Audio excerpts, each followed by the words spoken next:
Good afternoon, folks. Shilo here with you this afternoon. I was just going to do a quick live here on what we have coming up tomorrow night on Here's the Deal, um, and also a quick story about how I got involved in stuff and why I'm voting no on term limits.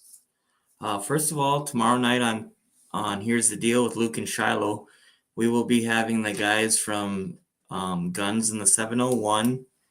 That is a podcast done by Clayton Peterson and his friend Jamie. I'm not going to pronounce his last name because I don't want to butcher it. They will be on tomorrow night with us at 8 o'clock Central Time. Their show is called Guns in the 701, and they will be on tonight. And I do believe that is at 7 Central, 6 Mountain Time. So be sure to tune into that. We'll be visiting with Clayton about his run for Sioux County Commission. And we will also be talking an assortment of Second Amendment issues here in the state. The second thing I want to talk about is there seems to be a lot of rhetoric going around on Hovind's part about how Rick Becker wants to get rid of crop insurance, and we all know that that is a lie. So in the description, we had Rick on, we've had him on a couple times, but one particular time, it was a few weeks ago, that we were talking about John's voting record when it comes to waters of the U.S. and some other issues on property rights as far as the 30 by 30. And I left the clip in the description, so I encourage you guys to go and take 10 minutes and listen to that. It actually brings up the bill numbers and how Senator Hoeven voted. So I encourage you guys to listen to that and share it. That would be great. The other thing is our YouTube page. We would like you guys to subscribe and share our YouTube page if you would. We're trying to get 1,000 subscribers. So it's great that you guys tune in and watch, but you would be doing us a real good deed if you could subscribe to our YouTube page. That would be great, and share it with all your friends. We'd certainly appreciate that. So before I talk about term limits, I'm going to just inform you guys on how I got involved. If you would have asked me 2 or 3 years ago whether I'd be involved in politics the way I am, I would have said no. So my journey kind of began a few years ago. A friend of mine reached out to me about an upcoming rally that they had in Williston. And so what happened was I come home that night, and I was dog tired, and my wife goes, "I thought you had a rally you were gonna go to," and I said, "Well, I'm really tired. I'm already late. It's 10 minutes until it starts. I'm already late, so I'm gonna pass on it." And she goes, "Well, I really think you need to go. It sounds like something that's going to be important, and I think you need to go." So she kind of pushed me, and like she does sometimes, and encourages me. And so I reached out to some of the people that were there that I knew, and they said, "Well, it'll be fine. Just come on in. We're actually starting late." So I ended up going. It was in Williston, and sure enough, they were just starting the event. So I sat through the event, and that night was pretty profound on me because for a few reasons. I kind of got the first glimpse of politics and how it worked, but I also met a lot of people that night that I would consider friends 2 years now, being 2.5 years ago, that are very good friends. Luke Simons was one of them, my co-host for Here's the Deal. I met him that night. Jared Hendricks was another fellow that I met that night. Cole Cradaville, which at that time was running for the district chair for, I do believe it was District 1, and now he is the district chair for the new District 23. So I met Cole and his wife, Brittany, who would later on help me run for school board here. And who else did I meet? I got to meet Dr. Steve Nagel in person. I knew of him for a few years in his practice down there at 180 Health Solutions. I got to meet Nico, who is going to be one of the representatives of the new District 23. There's quite a few people, and if I forget you, I do apologize, but there was quite a few people that I met that evening. And so where I'm going with this is that all kind of blossomed into what has happened. Oh, I met the people from Sons of Liberty that night as well. Gerald and Tim, the people who started all that. And that's another example here we'll be getting to as well.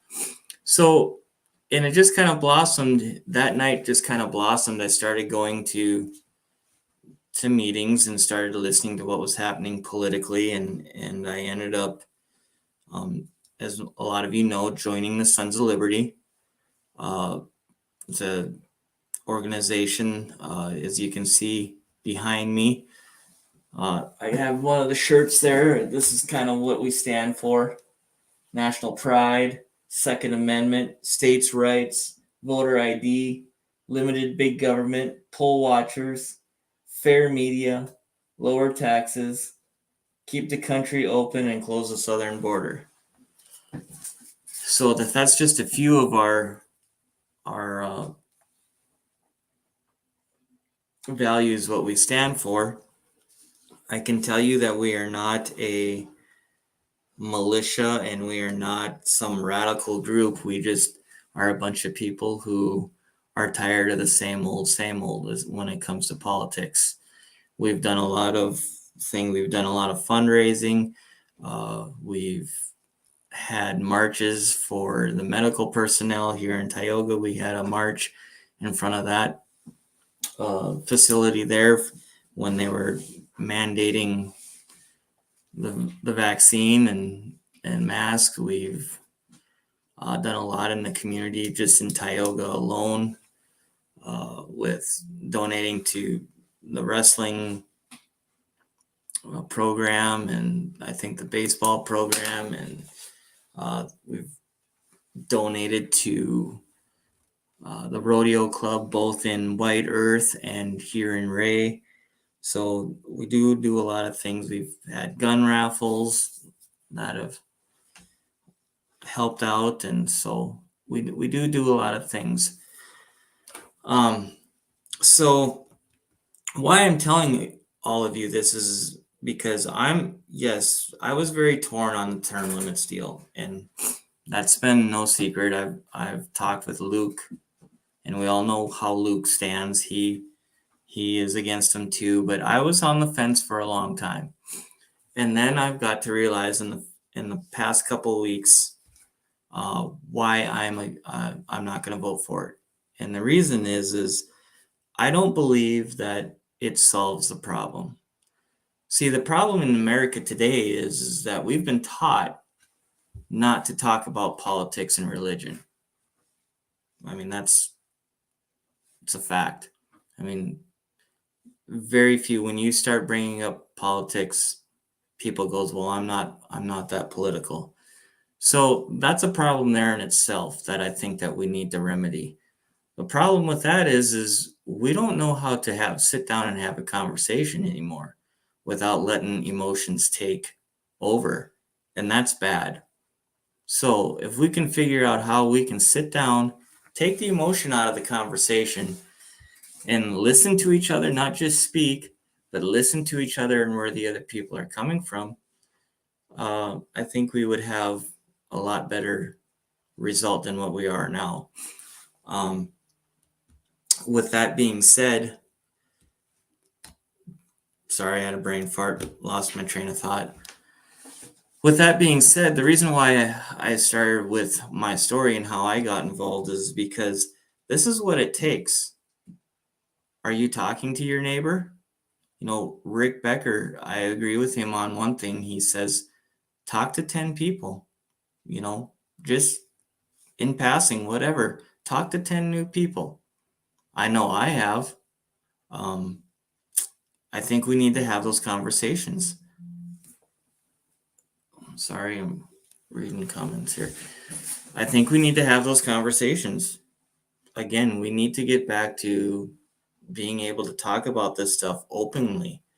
We need to be involved. I don't think that term limits is the answer. I think if anything, it's going to make the voters even lazier and people to be that much more distant. Now, I can see the side of term limits too, and I know everybody has seen the picture that has went around with all the politicians and lobbyists, and I get it. But the fact is we, in order for that to stop, we need to be involved. It is our civic duty to be involved. Start talking to people. District 2 for the convention. Well, let's back up. Even for our endorsing convention for District 2, they were the establishment was trying to get rid of our district chair. And before the last district convention that we had, they were used to maybe 10 people showing up to the meetings. Well, here again, a small group of people got together and started making calls and visiting. And we did that for a while. And we had over 400 people at our district convention in Tioga. There was like 280 registered voters, and we kept our district chair to, it was like 230 to 36 votes, whatever it was. I mean, it was phenomenal. But they weren't expecting that. But again, we got to talking to people. We get out there. We made phone calls. We stayed on people. Unfortunately, it's the day and age that we live in where we need to do that kind of stuff. We need to get people active. Same with candidates. Nobody, I mean, some people think that some of these people are unbeatable. Here's another example. In my former district, District 33, Jessica Bell, she had all the backing of Senator Hoeven, the governor, Kelly Armstrong. I was there that night that she lost to Keith Boehm. And there again, a small group of people got together and started making calls, started visiting. They did the work. We need to do the work, people. We need to get people involved. It is what it is. We need to get people involved. Again, I'm not trying to make enemies with the people that are supporting term limits. I had a very interesting conversation at our last meeting because a lot of people are supporting it, and I'm not there. The other thing is if you look at these states that are all around us that have term limits, show me where it's changed. Show me where it's changed. Then I might reconsider.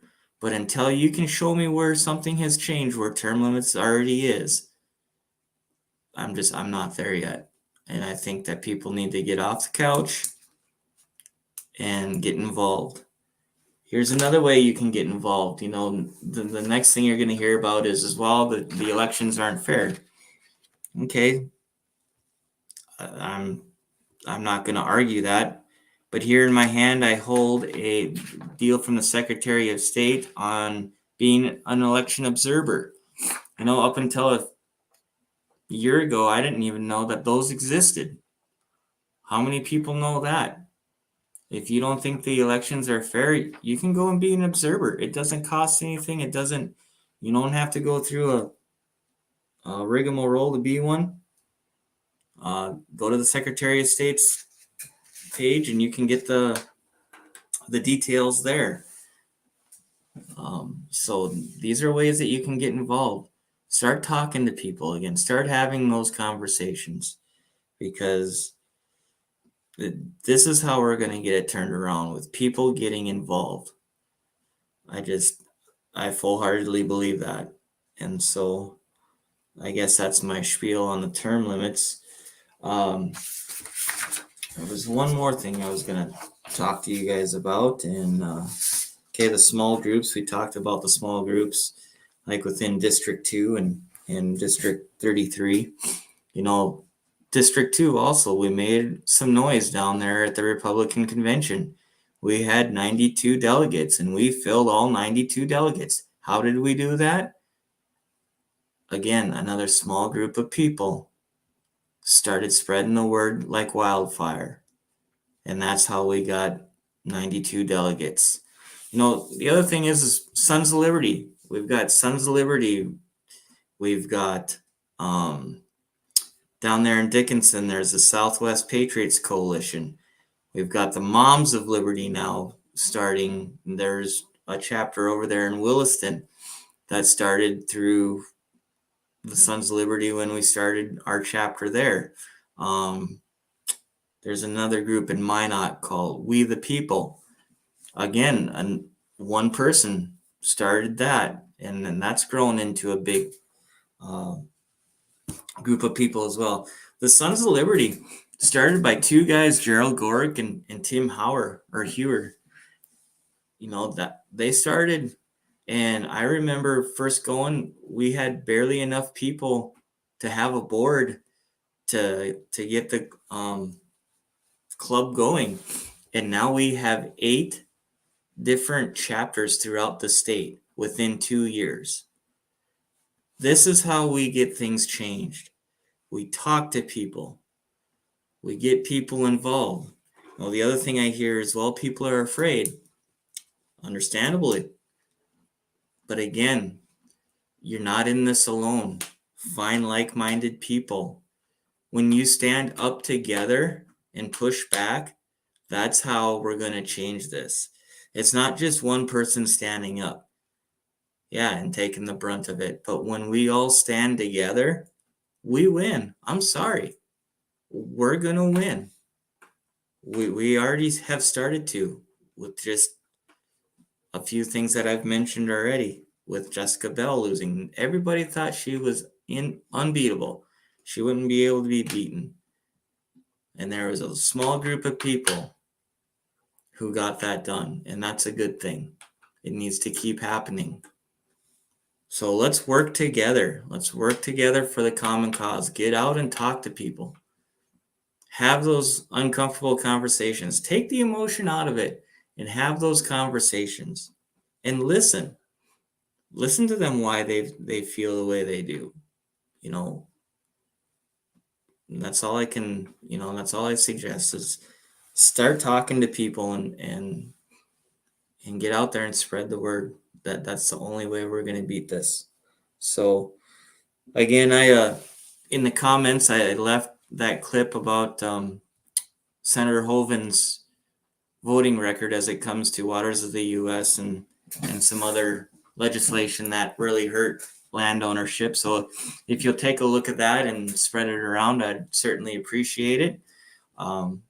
And if you guys could subscribe to our YouTube channel and share that and have your friends subscribe, Luke and I would definitely appreciate it. And we will be seeing you guys tomorrow evening with the guys from Guns and 701. Have a good afternoon, and I'll be talking with you later.